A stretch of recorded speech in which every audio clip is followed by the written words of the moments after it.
So first I wanted to show you the announcements here. Just like last week, I put all of the Zoom links in here.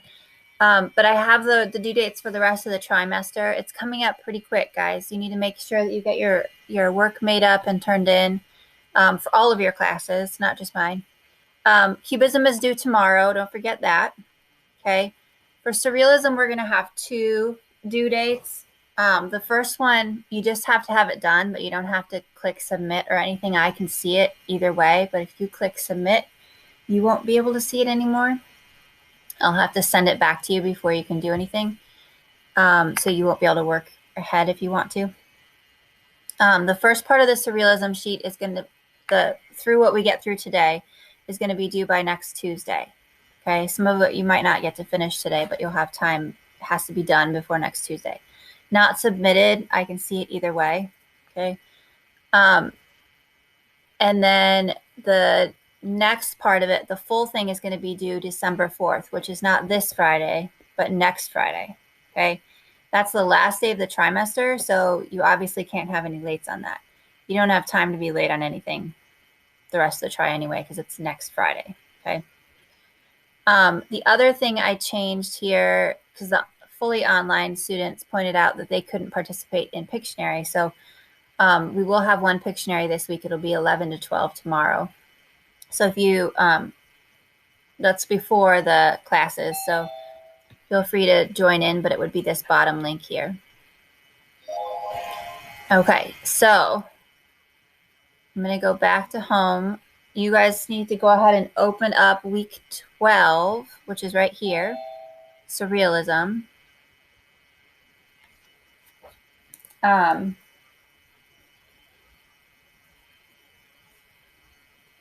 So week 12 is right here.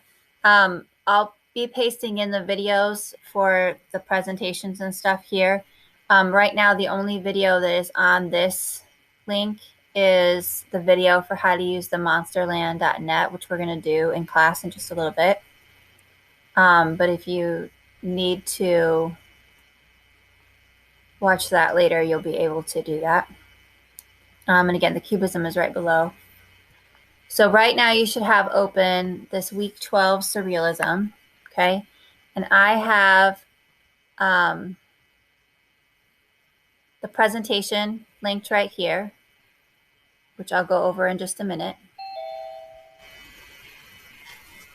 As I'm going over the presentation today, I'm going to have you be filling in, kind of like last week, where you're going to fill in on this sheet the answers to these questions. Okay, we're going to do 4 vocabulary words today and then analyze a couple of paintings and do a drawing. Okay, so we've got a lot to get through. So let me get started.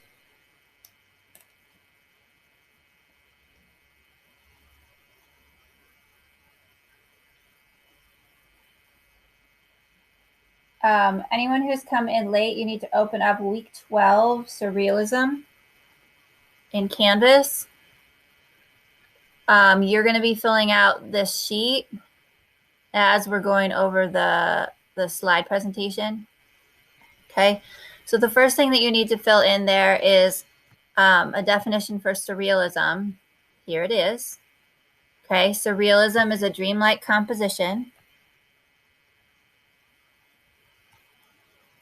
So what you're learning about this weekend, next week, is surrealism. So all of your projects, everything you're going to see is dreamlike.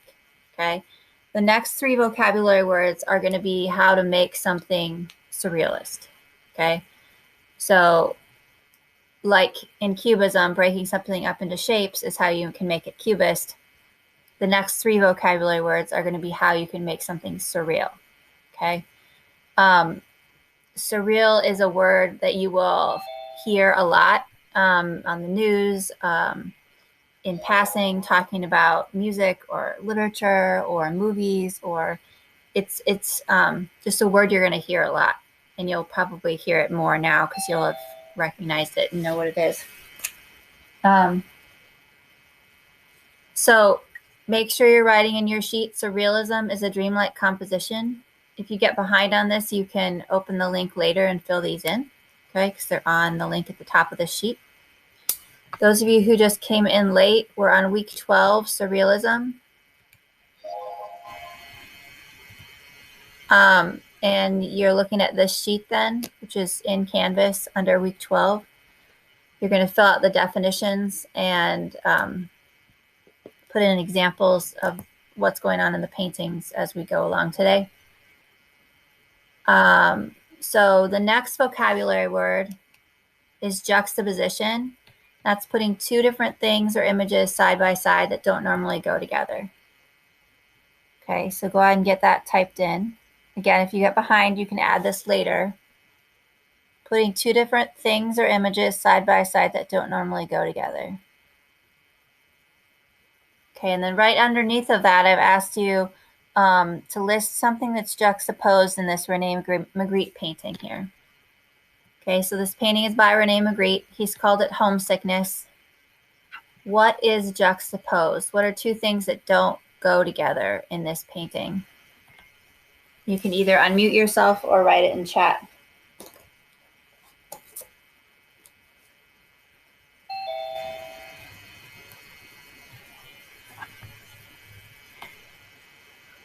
Yep, the wings of the person. Tori says the wings of a person on the person, and then the lion. Yeah, so there's no indication that they are at a circus, that this guy is a lion tamer, that they are maybe on the wilds of Africa where lions would run free, and that would be just fine for everyone else, but I still don't like it. The guy has wings. There's no indication that it's Halloween. Okay. These things don't go together. You're right. Another thing that Rene Magritte does a lot, for those of you that came in late, we're on week 12, Surrealism. This presentation is linked at the top of that sheet. You should be taking notes in the sheet as we go along. Another thing that Rene Magritte does a lot with his work is he juxtaposes the title of his work. Meaning to me, I don't think that these things would ever go together. This is called, he's called this homesickness, okay? I would never look at this painting and go, oh yeah, that should be called homesickness. That's what we should do, okay? Angela, open up week 12, Surrealism, in your, in Canvas, and we're taking notes as we go along. So artists title things for one of two reasons. One is for identification, which is how I title my work. I just want to know if I've got something in a show, I want to know which one someone's talking about if they want to buy it. Okay. I'm not leading the viewer anywhere. It's just telling identification. So if I was going to name this, I would name it Guy with Wings and a Lion. Okay. It's not telling you anything new. It's just identifying which one we're talking about. Okay. By Magritte calling it homesickness, he has given us more information. He's given us a direction to think about as we look at this painting, okay? He wants you to think about being homesick. So once you know that, you can make up all kinds of stories as to why he would do that, about the lion or the guy with wings or whatever. But it's juxtaposed because they wouldn't normally go together, okay? The next slide, and it won't let me change, is dislocation. Dislocation is putting two when objects are placed where they shouldn't be. Okay. Just the same definition as when you dislocate your shoulder. It's dislocated because it's not in its socket where it should be. Okay. Both of these paintings are by Frida Kahlo. Let's look at the wounded deer first. What's dislocated in the wounded deer? What's where it shouldn't be? You can either unmute or write it in chat. Yeah, the human head. That's actually Frida Kahlo's head. Most of her work has her in it, and I would say like 98% of her work is a self-portrait of some kind. The head, definitely, her head doesn't belong on a deer body. Okay. So what do you think she could be saying about this? Does anybody have any ideas?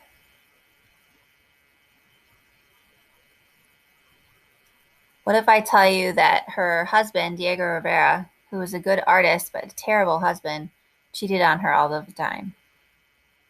She has 9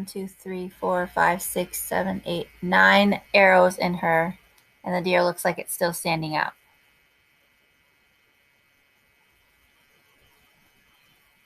What do you think she's saying about the deer with arrows that's still standing up?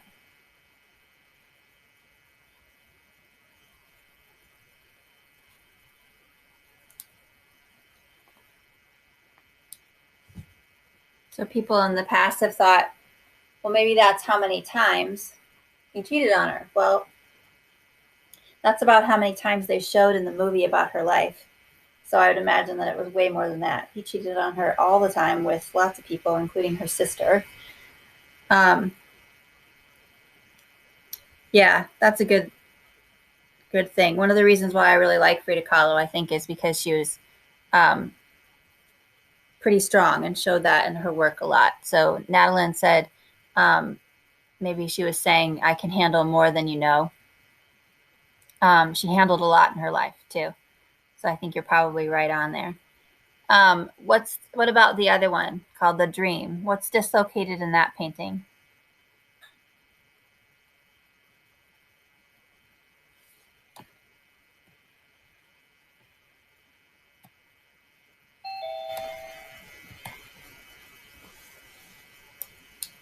The bed. Yep, the bed is in the sky. This is one of the first times where I would say that it's actually better that we're looking at the work this way. Because normally when we look at it in the classroom, the back tables can't see most of the details on this painting. Even right now, you're looking at a very bad photograph, okay, that we're now seeing on our computer screens.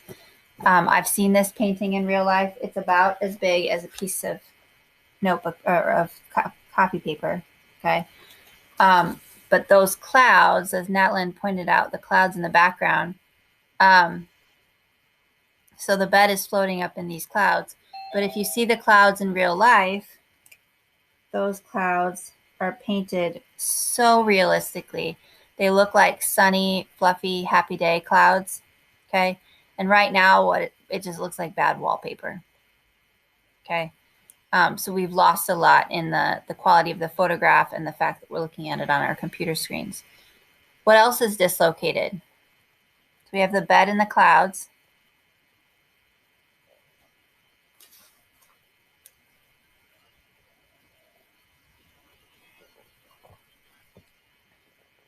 What's that on her bed, on her sheets?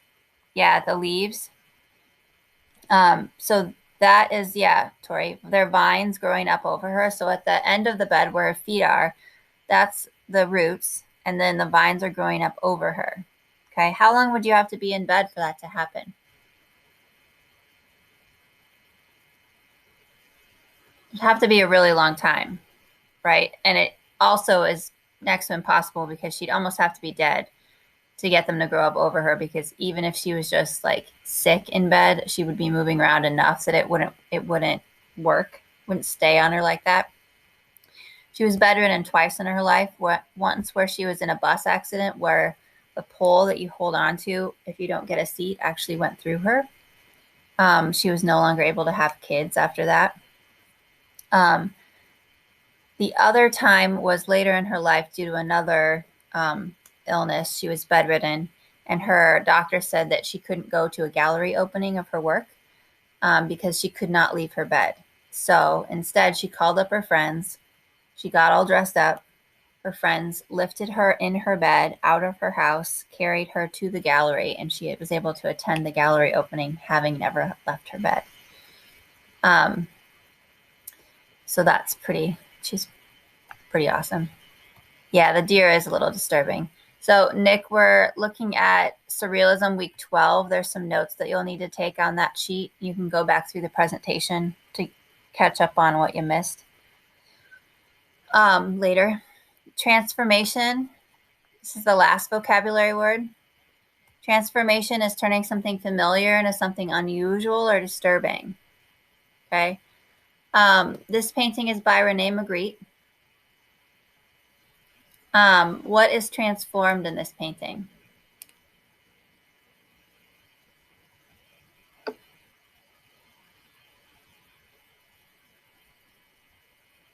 What did he make unusual or disturbing? Yeah, the bird and the clouds. The bird is the clouds, right?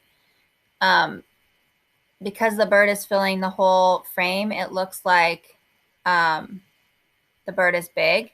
Okay, but we've been given nothing to really compare the sky or compare the size to. But it is filling the whole canvas. Okay. He also made it out of the clouds. Yeah.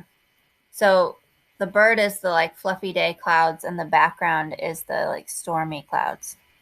Okay. So the bird is transformed by size and then also what it's made out of. Look at the title. Magritte titled this The Big Family. I think that's juxtaposed again. Okay. He wants you to think about a big family. He wants to think about he wants you to think about what that bird means. Okay, that's a dove. So in our culture, doves mean peace and love. Okay, so he wants you to think about peace and love in your family or in the world. So you should have your vocab filled in. If you don't have that, you can go back through this presentation a little later. You should have written about the different paintings that we discussed briefly. What you're going to do in just a minute, I'm going to show you this demo video, and then we're going to get on monsterland.net, and you are going to make an exquisite corpse.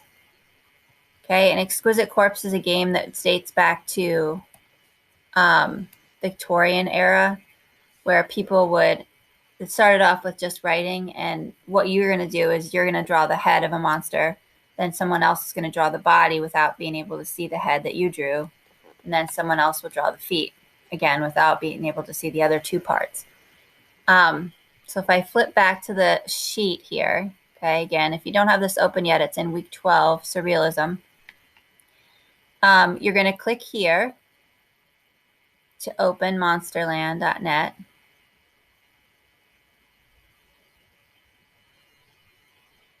You're going to click on private group. You'll type in your name.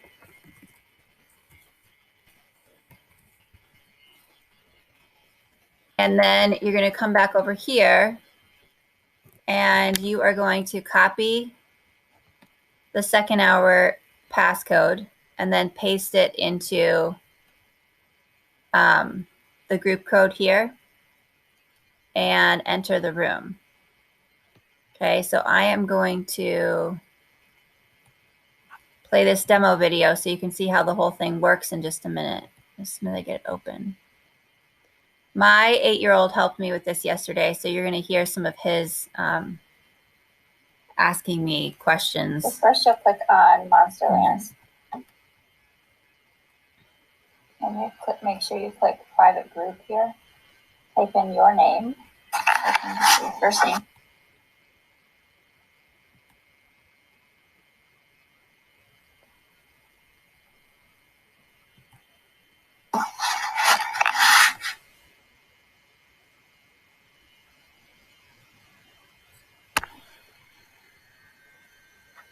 Hopefully this stops buffering.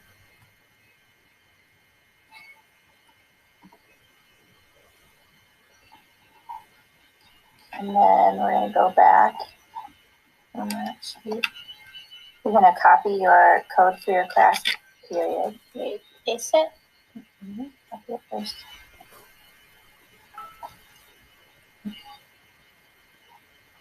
And then go back and paste in your code. Enter. Now you have to name your monster.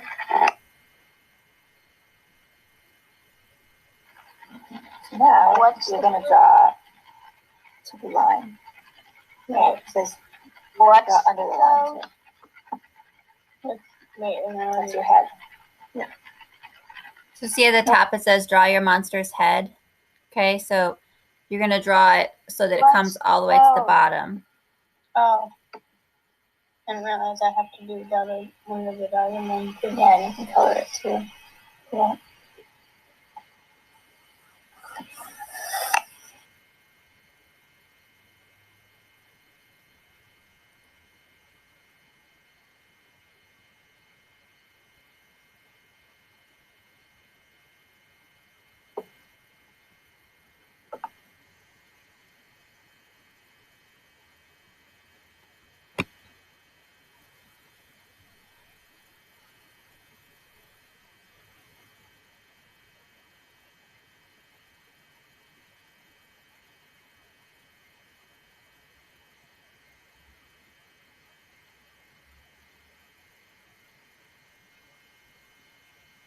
Okay, so then you'll save it.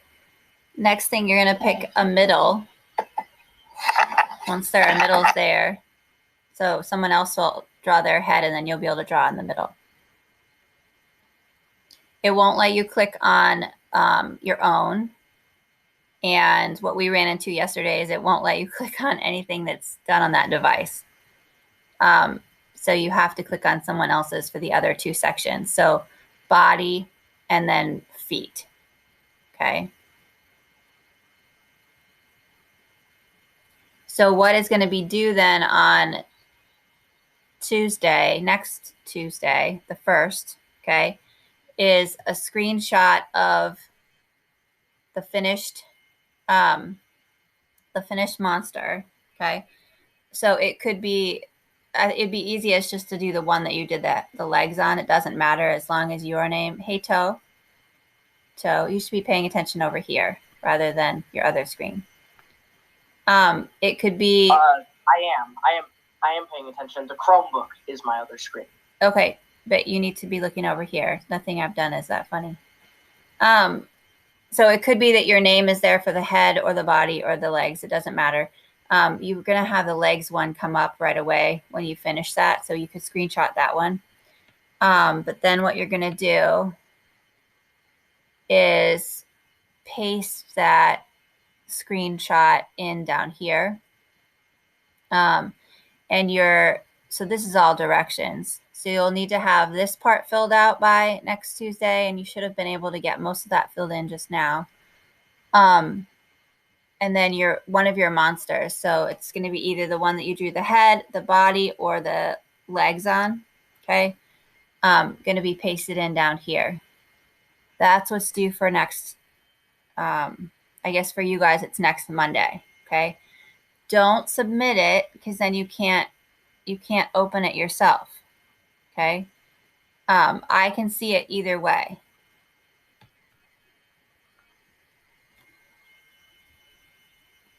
Oh, yeah. Thank you.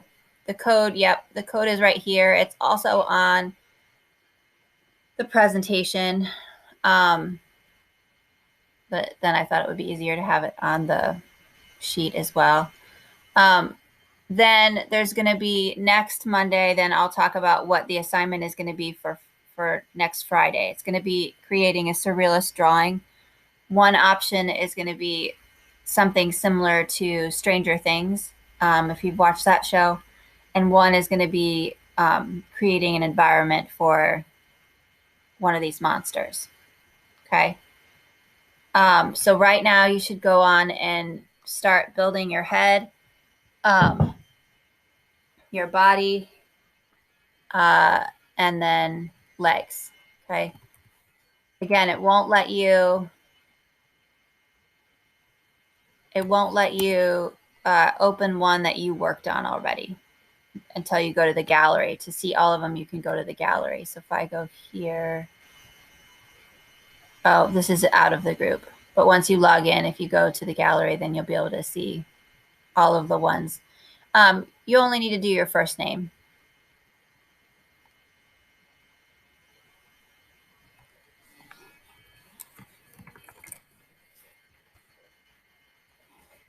If I can get the code.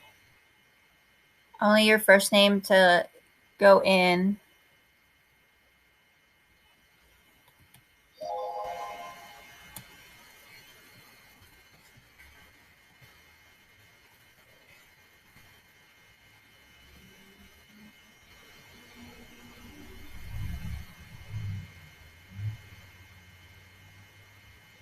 Great. A couple people have already gone on.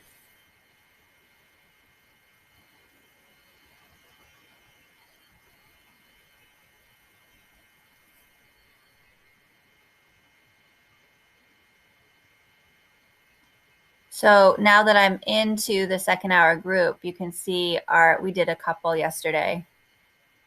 Couple of our finished monsters.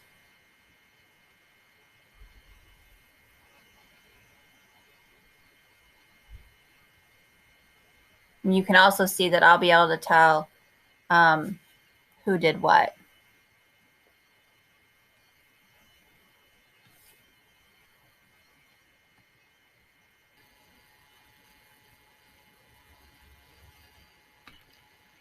So again, what you have due for this next Tuesday, you have Cubism due tomorrow.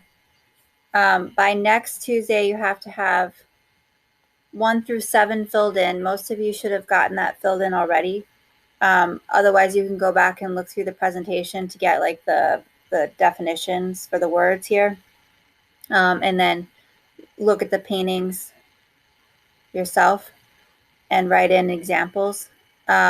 And then you're adding a screenshot of one of the 3 that you worked on, okay, right here. And then we'll do day 2 then on November 30th, okay? Don't push submit on this. I can see it either way, okay? But if you push submit, then you can't decide to work ahead. You won't be able to see it until I send it back to you, okay? Are there any questions right now?